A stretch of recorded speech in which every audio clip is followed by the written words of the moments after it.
Welcome to A1R Psychic Radio here on Moonstruck TV with Amanda Hall Psychic all the way from the Gold Coast. If I'm laughing, it's because my producer was just having a little bit of fun before we came on air, talking about here in Australia we wouldn't sing dashing through the snow, it'd be dashing through the sun. And that's very true, it is dashing through the sun here in Australia. Most parts of Australia anyway are experiencing sort of, summer weather at the moment, but we're looking forward to a little sprinkle of rain on Christmas Day for us. So wherever you are in this amazing globe of ours, it's a time, I think, of celebration. It's a time to really sort of enjoy what the season brings to us. And I know it's been a very, very difficult 2020, and many people are still sort of saying, I can't wait for the back of this year. I want things to sort of go back to, quote, normal. I don't know that we're ever going to go back to, quote, normal as we knew it pre-pandemic, but I do think the new normal that we're heading into is probably maybe going to be a better place, because it's going to be that we've got so much more understanding of ourselves, of nature, of our friends, our family, and the things that are most important to us that probably weren't that important or at the top of our list this time last year. So it's amazing how much 12 months has made a difference in everybody's lives. So this week, the Simply Tarot card of the week is the Chariot. Now, it's the movement of resonance, a journey, victory over a situation or a problem, and balancing the opposite polarities. Now, when I drew this card just prior to the show, I thought there couldn't be a more apt tarot card for this week as we head into the festive season than this one, other than maybe the star bringing us brightness and hope. But this is a card that says movement. Now, it doesn't mean all of us are going to change residences this week, and some of us won't be taking that journey to the Christmas get-together that we normally have over Christmas thanks to COVID. But for most of us, it is a victory over the situation or balancing our opposite polarities. For most of us, we've got a victory over the COVID situation now. We've got everything under control. We know what's expected of us, and we know how we can best combat it and what we're responsible for as an individual. So therefore, we're a lot more informed than what we were at the beginning of the pandemic, where we had no idea of what was actually taking place. So this now allows us to bring balance into our lives that we didn't have at the beginning of the pandemic. And maybe, just maybe, we're balancing the opposite polarities. Now, by that I mean maybe looking at things through a different set of eyes to what we once did. Now, I want to get stuck into the astrology section now, because it's really, really important. We've had a major, major shift this week. Now, for those of you that have been following things on media and social media and things like that, you've noticed that there would have been a lot of talk about the Christmas star and the fact that we won't see this in the heavens again for approximately another 60 years. Now, the two planets that are involved in this are two of the outer planets. One is Jupiter and the other is Saturn. Now, because they're very, very close together in the sky at the moment, this is what's causing the Christmas star. Now, the fact that the energy of these two planets has just shifted out of Capricorn and has now moved into Aquarius is a major thing in itself, because it means we're now leaving behind the job or the work that they had to do, focusing on governments, big business, focusing on the environment and how we deal with official situations.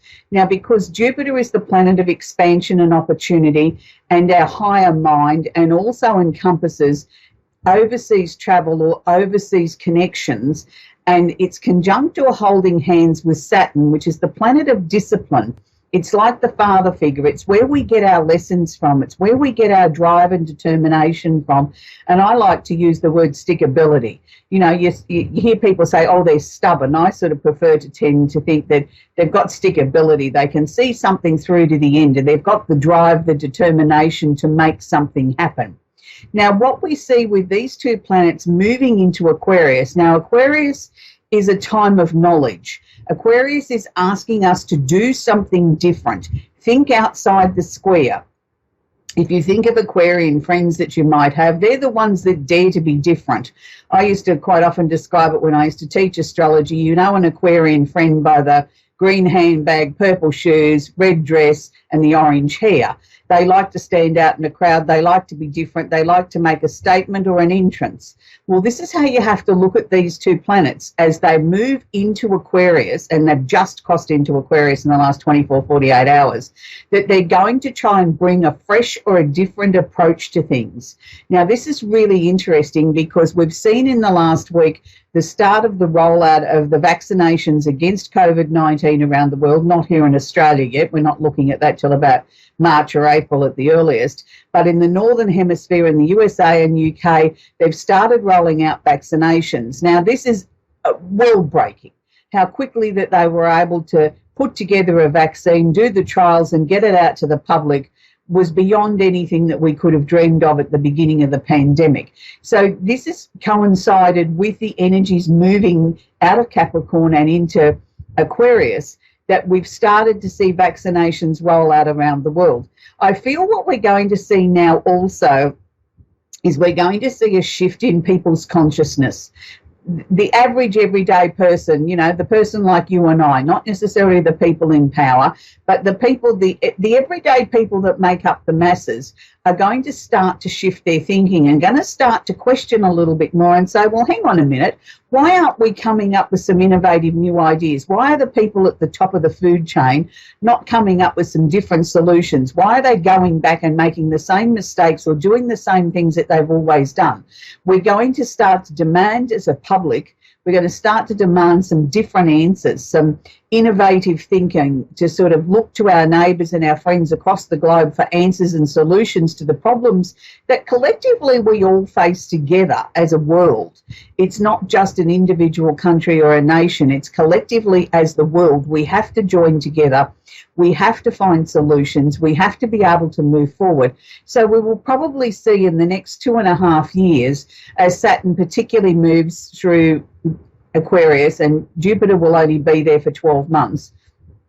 But we're going to see in this, you know, next 12 months to 2.5 years, I think some changes at the top. We're going to see elections that are going to be decided during this time, that we might see a change of power or a change of flavour to the parties that are involved or the way that the public votes.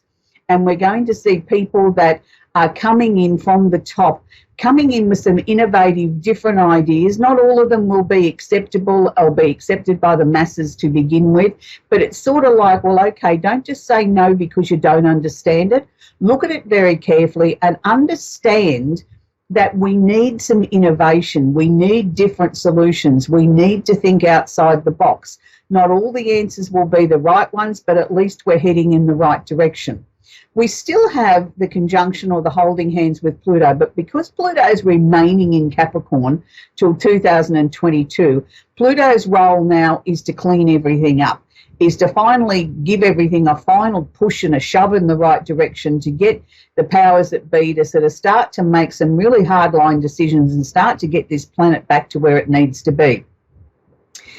To say that we needed to have a pandemic to shake the world up might sound a little bit harsh, but I do personally believe probably we did need it, because we were letting things get out of control and we weren't sort of listening to the science. We weren't looking and understanding that the changing world and environment around us, and that we are responsible. Each and every one of us play a small part in a major problem.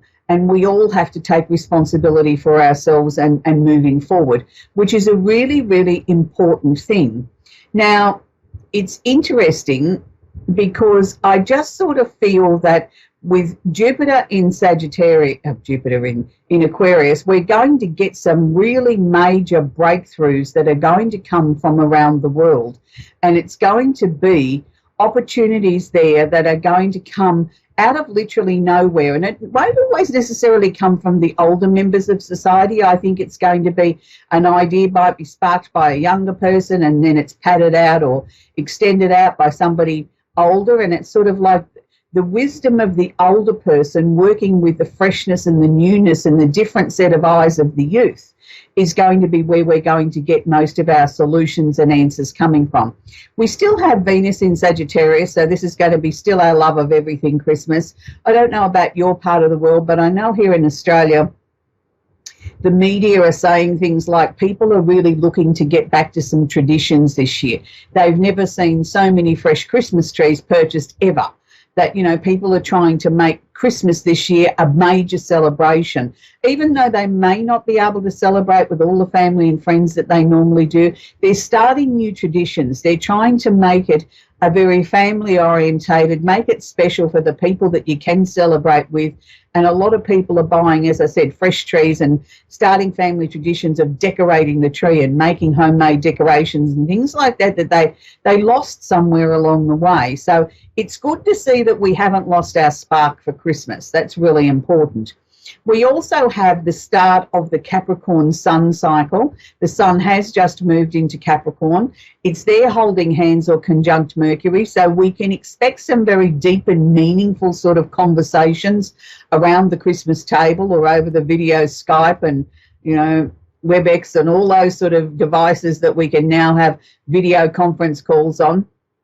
So we need to sort of understand that, you know, we're not to take things too seriously, that, you know, there may be somebody there with sort of like the red pen correcting us on family history or the things that have gone on in the family. We just need to be aware of that not everything needs to be corrected. Let's just have a little bit of fun. So what if Uncle Fred's memory's a little bit different to the truth? Does it matter?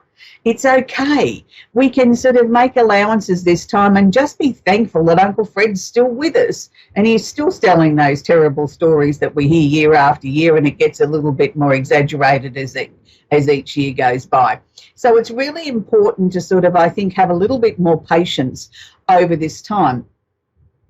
Now, we also have Chiron, the planet of the wounded healer. Now, this is something that it hasn't been enough work, in my opinion, done by astrologers around the world on Chiron. It's the part in the chart where we look for, I believe, on a physical, emotional, psychic, spiritual area. It's not so much a weakness of the chart, but it's where we need to do our most healing. Now, a lot of that can be sort of attributed to karmically. What do we need to heal? What did we bring in from past lives is one way of looking at it. I tend to sort of try and look at it a little bit broader than that and look at it as where Chiron is now, is collectively as a globe. Now, Chiron is sitting in Aries. Now, Aries is the first sign of the zodiac. It's about the me first energy. It's about the pioneering spirit. It's about getting up off the couch and doing something. Now, if we looked at that as collectively as a globe, that we, each individual person, is responsible to get up off the couch, take some responsibility for our own personal health. We need to listen to the directives of our local authorities on what is the next steps with the COVID situation in your local area. And let me assure you, they can change by the hour. Here in Australia, we've just gone back up to slamming all our borders shut in the last 48 hours because of a major outbreak in Sydney. And those sort of things can happen around the world with a moment's notice and can disrupt or change your plans, and particularly at this time of the year, disrupt or change your Christmas plans. That, you know, you might have family coming home one minute and the next minute they can't cross the border. So we all have to be adaptable, and I think we all have to take responsibility and bring on board our Aries side of our energy that's in each and every one of us, and really be forthright and pioneering and say, okay, I'm going to be very vigilant with what I've been asked to do. If I've been asked to wear a mask, I will wear a mask. I will have one in every bag, in the car, stashes of them everywhere, so that if for some reason I walk out that door without one, I've got another supply somewhere that I can put my hands on. It's also the fact that Chiron is holding hands or conjunct the moon. So it means that emotionally, over the next 24, 48 hours, we might be a little bit snappy, snarly. We might also be a little bit more about what about me. The world's all about me and my emotions and how I'm feeling. I don't really care what you're feeling. It's all about me. Didn't I tell you it's all about me? So be a little bit aware of that, but people might be a little bit self-absorbed when it comes to emotional issues, or be a little bit touchy, you know, not touchy-feely, but touchy-cranky, you know what I mean? Like they've got a shortness of temper, things like that, not really paying attention, and then sort of bite your head off. So just be aware of that. But overall, I think it should be a wonderful festive time this year. And even if you can't share it with your family and friends in the flesh, Make sure that you make the phone calls, you make the video Skype calls, sit down to Christmas lunch or dinner together with the device on the table so that everybody's sharing in the fun and the pulling of the Christmas crackers and all the things that represent Christmas. So this week, the candle of the week that I've chosen, there could be no other choice other than My Angel in the Sky. Now, whether or not you've lost somebody this year or other years or 20 or 30 years ago, there's still going to be people that won't be joining us again at any Christmas table ever again. And that's why My Angel in the Sky is such an important candle at this time of the year. It's something that you can have discreetly burning in the background or sitting on the Christmas table. It's not offensive. It's something that just leaves a really nice fragrance throughout the house. And it just sort of gently reminds us of the people that are missing out of our lives, our angels, the ones that won't be back at the Christmas table to physically sit there or any other holiday to be with us, but they are not forgotten. They are always with us. And it's a candle that I burn quite regularly because it's something to me that, I've lost many people in my lifetime, as most of us have. And it's my way of sort of paying some respect to them and letting them know that they're not forgotten, that they are still with me each and every day. And I hope for any of you that have had a recent loss this year, and I know it's extremely difficult when you go through the first round of holidays without that person, it's okay to be sad. You don't have to always put a smile on your face. You are allowed to acknowledge the fact that you are sad and that you do miss them and you do wish that they were here. And, we all should make our own traditions of how we do things. But I know for me, when my children were little and growing up long before they left home, we always set an extra place at our Christmas table to represent their father, who was no longer with us, but also to represent anybody else in the family that had passed away. And we used to jokingly sort of say, gee, they haven't eaten much today, or aren't they being a bit naughty not eating their peas or their carrots or whatever the case may be. And it was a lighthearted way of remembering those that were gone, but also making it a little bit fun for the younger members of the family, that they could look at death in a way that it was normal, that it is okay to sort of pretend we're going to have an extra place setting for all those relatives that have gone and that they're not very hungry today. So you may find your own family traditions that you want to start. That was one of ours. Our other one was we always have a Christmas tree that touches the roof. I still keep that tradition today. It's just that I put it up on a table now. I don't necessarily go and cut one down or buy one. So, start some new family traditions this year, I think, is a great way in this COVID Christmas that we're dealing with. Now, we're going to talk with Marie in Leshemen in New Zealand. Are you there, Marie? And I know I've probably got the location wrong, sweetie, and I do apologise. No, you're all good. You got it right. You got it right. You're all good. Oh, well, that's wonderful to hear, Marie. Do you have a question I can answer for you, sweetheart? Yes, please, if you don't mind. I'm just we've applied for a mortgage, and we've sort of been waiting for a while now. I'm just wondering whether you pick up on whether we're going to get the house or not. That's all. Yeah. Maria, I do see you with a home of your own. And I don't want you to be cross with me when I say this, but I'm not seeing an opportunity for that before about March next year. So if you've already got your heart set on a house that you've already found now, the chances of them being patient and waiting till March is probably difficult to say.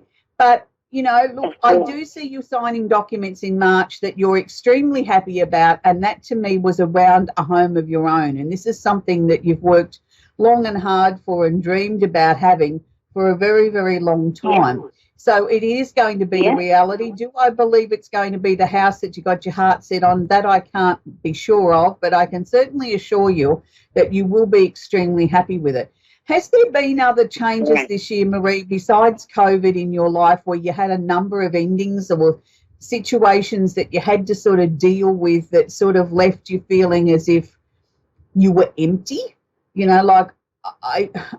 There's just nothing more of me to give. Did you have a couple of those incidences earlier in this year? Yes. Yeah. Because they're showing. Okay. Yes. Because what they were showing me with that, Marie, is that Okay, sweetie. What they're showing me with that is that you've come out the other side of those Yeah, situations much, much stronger. I think even stronger yeah, than what you give yourself credit for.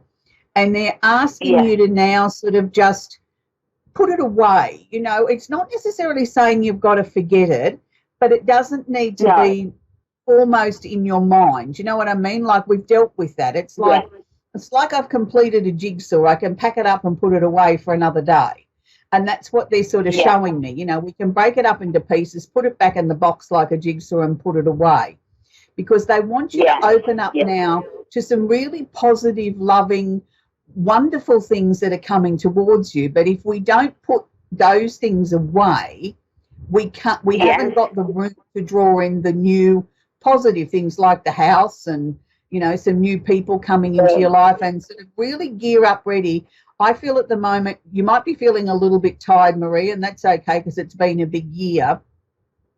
But I yeah, really want you to make sure that even if it's only in 5-minute intervals, you allow yourself the privilege of sitting down and just saying, I'm not doing anything for 5 minutes. Just give me that. right, And that will yeah, quickly yeah, start to recharge you on every level. If you can take longer, that'd be right, wonderful. But I'm just saying 5 minutes, we can usually manage that. And if you do that, yeah, you'll start to feel that you've got that bounce back in your step again, and your thinking will become a lot sharper. And you'll just genuinely right, feel like you're excited to look forward to the future. And that's what I want to see for you, Marie. But that's all I'm being right. shown today, Marie. So have a very, very Merry Okay. Christmas, and please stay safe and enjoy your new house, sweetie. Thank you very much. So you do believe we will get our mortgage, yeah, Yes, I soon? do. I do Just believe you'll like get a mortgage. Yes. Yes. that's fantastic. Thank you very much, and thank you so much for giving me my reading. Appreciate Oh, it. you're very, very welcome, Marie. Have a great Christmas, sweetie. We're going to talk with Kimberly in Nitro, West Virginia, USA. Are you there, Kimberly? Yes, I'm here. Oh, do you have a question I can work with, please, Kimberly? Do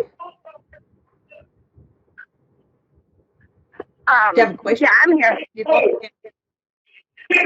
Hold on, my kids are acting up. Oh, that's all right, sweetheart. We've all had that joy in our lives of children misbehaving when mum's busy. Huh?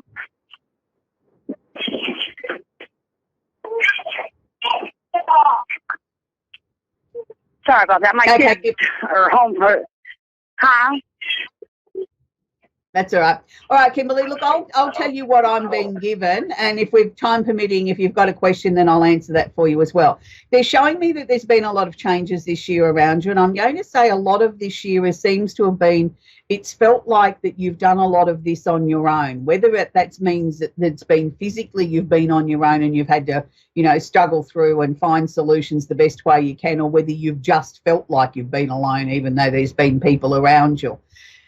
It's interesting because they're showing me out of this you've become much, much stronger. You've got a clear direction now of where you're going and what you want and what you hope to achieve in 2021.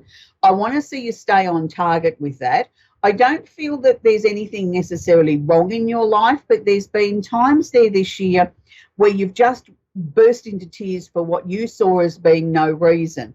I'm going to say it's not necessarily, was it not for a particular reason? It was a release of pent up emotions and frustrations and a releasing of all of that, that these were sort of like pressure valves that were coming off and were very important, even though you couldn't put a title to it at the time. There didn't necessarily need to be a reason. It was time for that emotion to be released. Has there been a change of residence in this last 12 months, Kimberly? Yeah, there's actually something happened back on October 28th. Okay. Are you not completely settled with the place that you're living in? Because I still feel uncertain about it. Is that how you're feeling? No, it's more. No, it's not that. It's more where my mother-in-law died, and she was kind of hateful to me a little bit. She Right. was mean to me, and she passed away on her son's birthday, and we don't have answers. And it's eating Okay, me but up because. Yeah, but sometimes, darling, the answer is there is no answers.